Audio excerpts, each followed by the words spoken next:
February 18, 1824, The Evening News, San Jose, California. Stand by to rescue crew in shipwreck.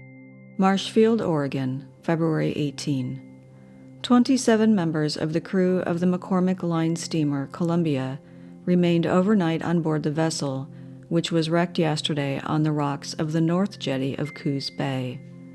Rescue workers on the Cleone, who yesterday removed the passengers and other members of the crew, resumed work at dawn.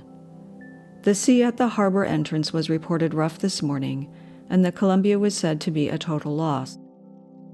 30 passengers, including 2 women and 8 of the crew, were taken from the wreck by Breach's buoy before darkness stopped rescue operations last night.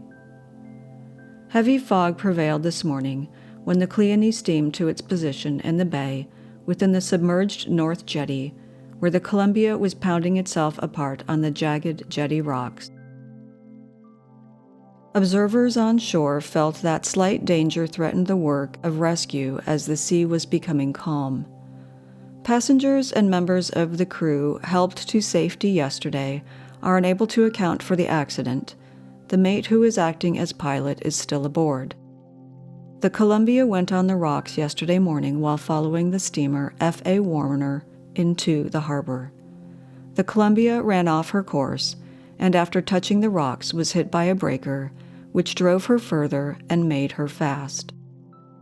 The steamer Cleone, with the crew manned by volunteers, reached the scene shortly after noon and fired a line across the Columbia. The 2 women passengers were the first taken off. Mrs. Nellie Williams, Spokane, was the first to make the trip over the bobbing 300-yard line. She was ducked into the water several times.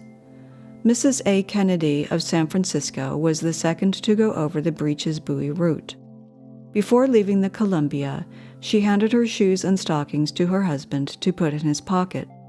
Mrs. Kennedy made the trip without touching the water, but her husband, who followed her, was ducked several times, and the wife's shoes and stockings were drenched despite her precautions.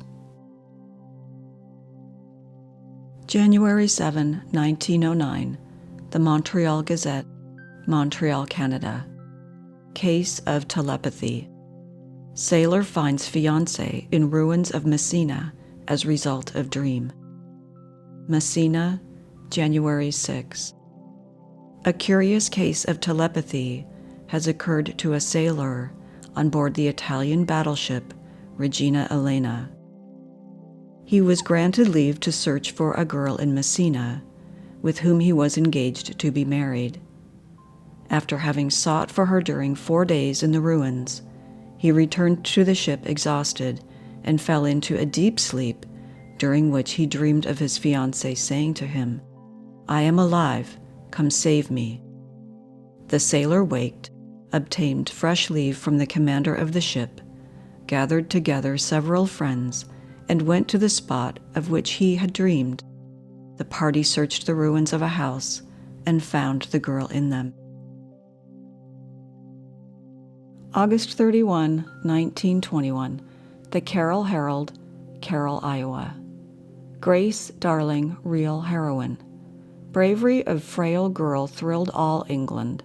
Died of consumption at an early age.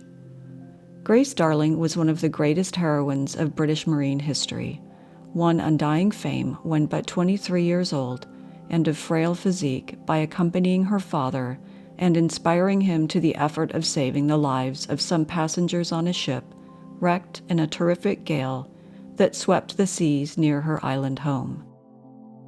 The Forfarshire sailed from Hull with 22 cabin passengers, 10 steerage passengers, and a crew of 20 on a day in September 1838.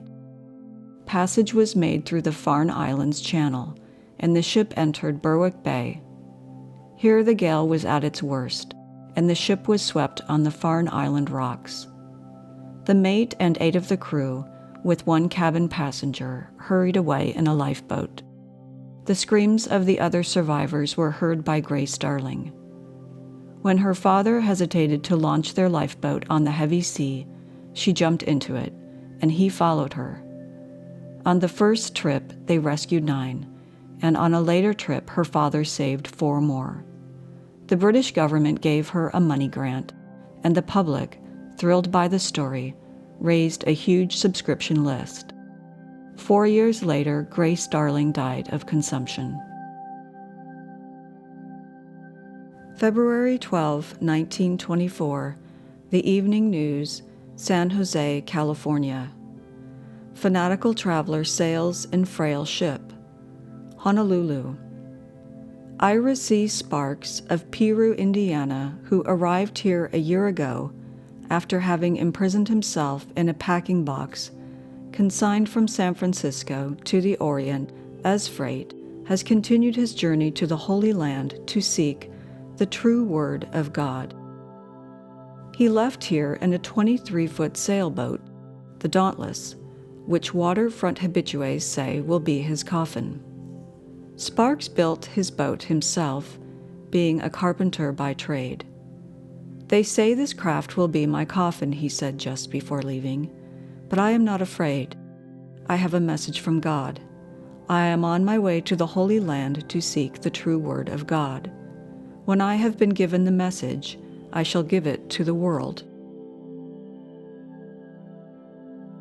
January 1, 1927, The Evening News, San Jose, California.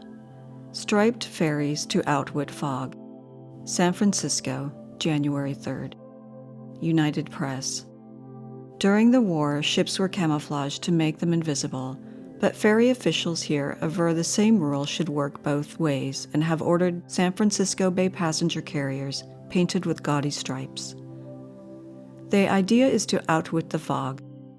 Both white and yellow, when set in a thick fog, are almost invisible, so vari-colored stripes are going to be painted across the bay craft.